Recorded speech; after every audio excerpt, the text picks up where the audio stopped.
फिर से आप सभी का स्वागत है योग और स्वास्थ्य पर आधारित हमारे इस बेहद खास कार्यक्रम स्वस्थ विचार में। मैं हूं आपके साथ आपका साथी विकास। दर्शकों, आज के इस अंक में हम एक बहुत महत्वपूर्ण विषय पर बात करेंगे, यानी अपने रक्त के बारे में। रक्त एकमात्र ऐसी हमारे शरीर में तरल है, पदार्थ है, जो हमारी लाइफलाइन है, यानी हमारी जीवन रेखा है। क्योंकि रक्त ही है जो शरीर में हर एक अंग में जाता है। यहाँ तक कि ये भी समझें कि जिस पोर्शन में रक्त का पहुँचना संभव नहीं हो पाता या रुकावट हो जाती है, वो अंग ही मृत हो जाता है। जैसे हाथ हैं, पैर हैं, जहाँ भी रक्त नहीं पहुँचेगा वहाँ पर वो अंग काम नहीं करेगा। तो इसीलिए रक्त का प्रवाह बहुत ज़रूरी है। इस रक्त का प्रवाह सही तरीके से हो, और यदि इसमें विकार उत्पन्न होते हैं तो उसके पीछे क्या क्या कारण होते हैं, आज के इस अंक में हम बात करेंगे। लेकिन इससे पहले कि हम कार्यक्रम को शुरू करें, आप सभी से अनुरोध है कि जब भी आप इस कार्यक्रम को देखने बैठें, कॉपी और पेन भी साथ में ज़रूर लेकर बैठें। जो भी नुस्खे उपचार आपको बताए जाएँ उनको आप लिख ज़रूर लिया करें। तो आगे बढ़ते हैं और शुरू करते हैं आज के इस मुख्य विषय पर चर्चा। गुरुजी, रक्त विकार एक ऐसी समस्या होती जा रही है जो आज के दौर में एक आम बात हो गई है। इन्फेक्शन होना, ब्लड का जो प्रवाह है वो कम या ज़्यादा होना, जिसे हम ब्लड प्रेशर कहते हैं, और खून में गाढ़ापन, हल्कापन, बहुत सारे ऐसे विकार हैं। तो सबसे पहले तो हम लाइन वाइज आपसे जानेंगे कि खून में जो विकार उत्पन्न होते हैं किस किस तरीके के होते हैं, कितने प्रकार के होते हैं विकार? देखिए, खून में 3 किस्म के विकार सबसे गंदे हैं। अच्छा।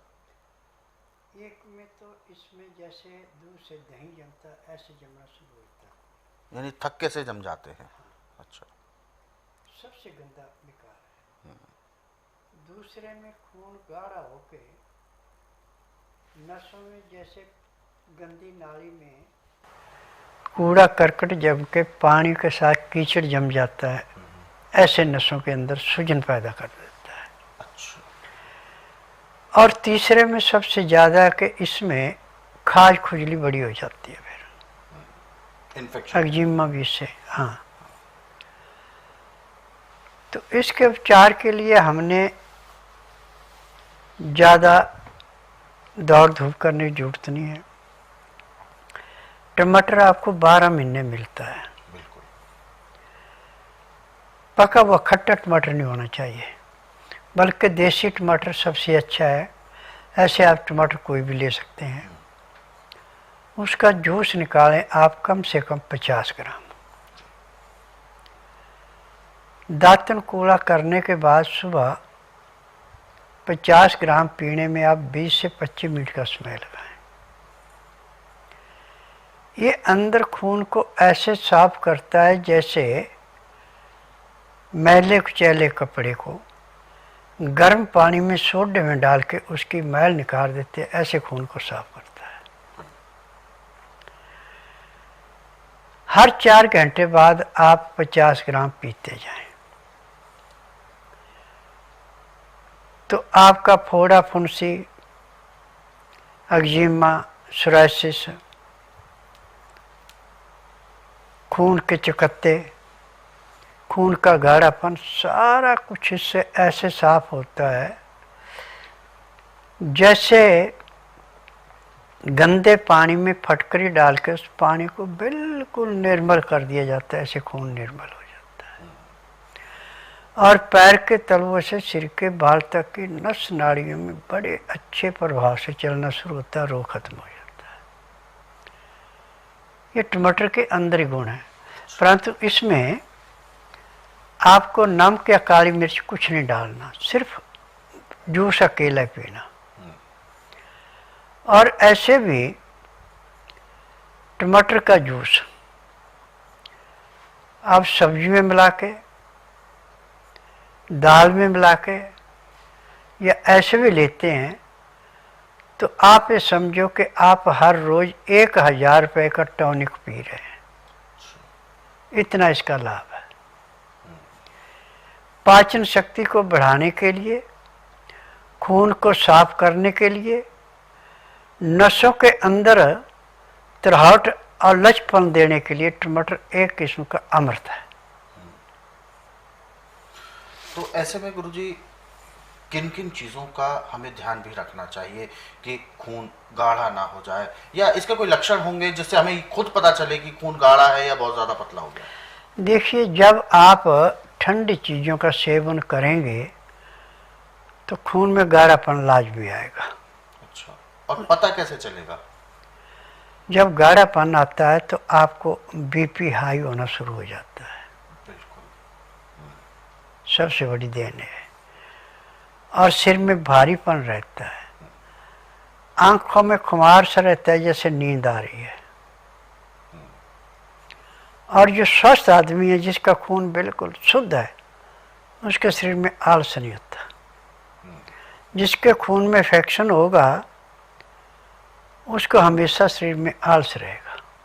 बिल्कुल। और जैसे कि रक्त विकार जो है, इसमें ब्लड प्रेशर भी बहुत, जैसे कि आपने भी बताया, ब्लड प्रेशर खून गाढ़ा होने पर बिगड़ता है। तो ऐसे में क्या कुछ योग या क्या व्यायाम हो सकते हैं जिससे कि हमारा जो रक्त प्रवाह है वो पूरे शरीर में बराबर चलता रहे? नहीं, टमाटर के बराबर कोई चीज़ और काम नहीं करेगी।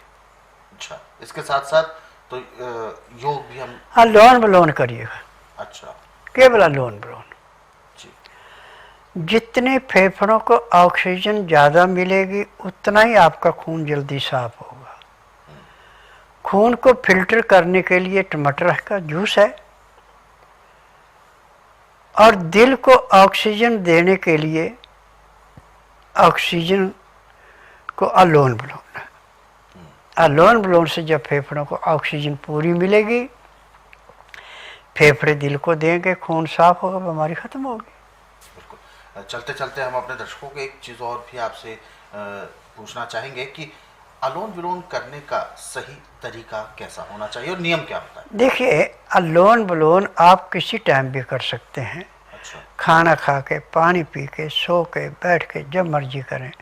इसमें कोई बंजस नहीं है कि आपने खाना खाया या खाली पेट है, बाकी में बंजस है। अच्छा। अब देखिए, बाईं साइड बंद किया और दाएं से ऐसे सांस लिया। अब दाएं को रोका, बाएं से छोड़ दिया, फिर बाएं से लिया, बाएं को छोड़ा, रोका और दाएं से छोड़ दिया। जैसे लस्सी बलोते हैं ऐसे दोनों से चलता है।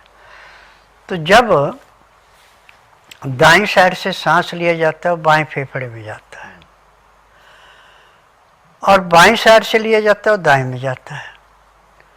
जब इनमें ऑक्सीजन पूरी मिली, फेफड़ा पूरी ऑक्सीजन ले रहा है, तो रोग कहाँ से आएगा?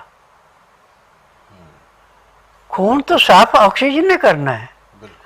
ऑक्सीजन फेफड़े को पूरी मिल रही, फेफड़ा दिल को दे रहा है, दिल खून को बिल्कुल फिल्टर कर रहा है, रोग है ही नहीं। तो बिल्कुल ऐसे में दर्शकों बहुत ज़रूरी है कि शरीर के अंदर ऑक्सीजन भी पर्याप्त मात्रा में चाहिए। केवल सांस लेना ये अपने आप में संपूर्ण नहीं है।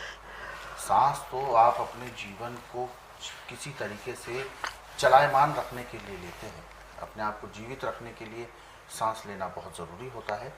परंतु हमें यदि अपने शरीर को बेहतर करना है, ऑक्सीजन की जो मात्रा है वो पर्याप्त अगर हमारे शरीर को मिलेगी, हमारा खून अच्छा प्रवाह करेगा और वह ऑक्सीजन हमारे फेफड़ों तक पहुंचेगी। फेफड़ों को ऑक्सीजन चाहिए होती है, तभी फेफड़े ठीक प्रकार से काम करते हैं। तो इस तरीके की छोटी छोटी चीज़ें आप ध्यान रखेंगे तो अपने आप को आप स्वस्थ और निरोगी बना सकते हैं। ऐसे बहुत सारे नुस्खे हैं, बहुत सारे उपचार हैं जिनको आप यदि पढ़ना चाहें तो स्वस्थ विचार पुस्तकों के जरिए पढ़ सकते हैं। इन पुस्तकों में एक नहीं, दो नहीं, बल्कि हज़ारों से भी ज़्यादा रोगों के बारे में वर्णन है। और सबसे बड़ी बात यह है कि रोगों के लक्षण भी आपको इन पुस्तकों में बताए जाते हैं, और उन लक्षणों के आधार पर आप अपना उपचार भी कर सकते हैं। उपचार की विधि भी आपको बताई गई है, और इससे भी बड़ी विशेषता है कि जो उपचार में सामग्री प्रयोग करनी है वो सारी चीज़ें जो वर्णित हैं वो सारी आपके रसोई घर में ही उपलब्ध होती हैं।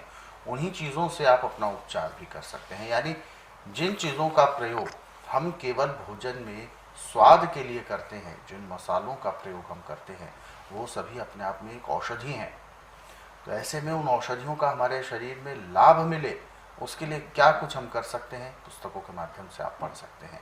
इन पुस्तकों को आप अपने घर बैठे कुरियर या डाक के माध्यम से मंगवा सकते हैं। पुस्तकें हर एक गृहिणी, हर एक महिला, हर एक परिवार में होना बहुत ज़रूरी है। पुस्तकें मंगवाने के लिए हेल्पलाइन नंबर आपकी टीवी स्क्रीन पर है। कॉल करने का समय है सुबह 10 बजे से शाम 5 बजे के बीच में। नंबर आपकी टीवी स्क्रीन पर है। और दर्शकों, यदि आप इस कार्यक्रम से अभी जुड़ना चाहते हैं तो आप हमें कॉल कर सकते हैं या आप हमें व्हाट्सएप के ज़रिए अपना मैसेज भी भेज सकते हैं। व्हाट्सएप मैसेज में लिखें आप अपना नाम, उम्र, कहाँ से बात कर रहे हैं और पूरा सवाल।